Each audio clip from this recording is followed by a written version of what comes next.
When I go out to buy plants for the garden, I always look for certain things, and I'd like to share a few ideas with you.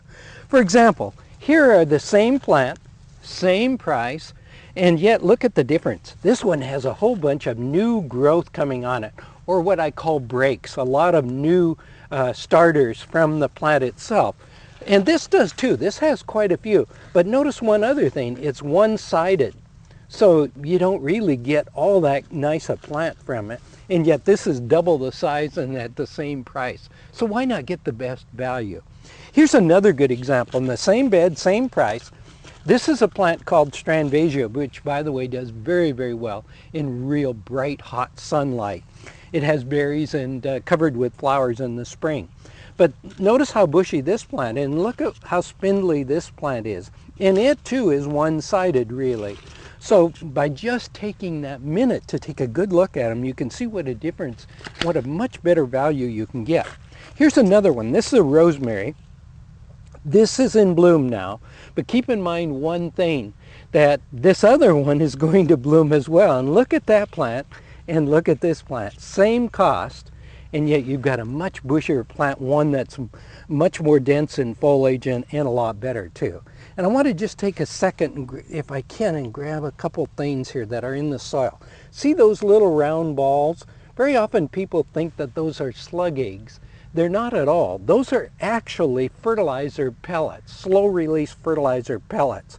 So don't worry about them at all. In fact, just go ahead and add them to the soil when you're planting, because they'll fertilize your plants on a slow-release basis. Okay, let's go back into here then. Look at here, same price. Beautiful plant like this, and same price, this one here. Notice one other thing too.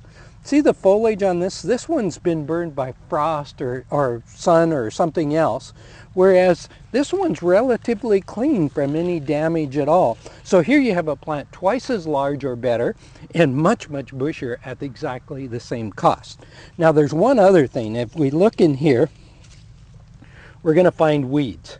And I think that's very important when you buy any new plants at all for your garden, that before you put the plants in the ground, be sure that you check to see if there are any weeds and get them out right away. Otherwise, we're going to be fighting these weeds forever, and you're introducing new weeds maybe to your garden. So just take that few seconds. It's really important. Here's another good example. This is a Nandina. This one has 3 stems in it. Same price, remember. This one here has only 2 stems. And although they're similar in appearance right now, the one that has 3 stems, remember, is going to have 50% more of a bushy habit of growth. So why not? They're the same price. So beware and do a good job of shopping when you go after your plants for your garden.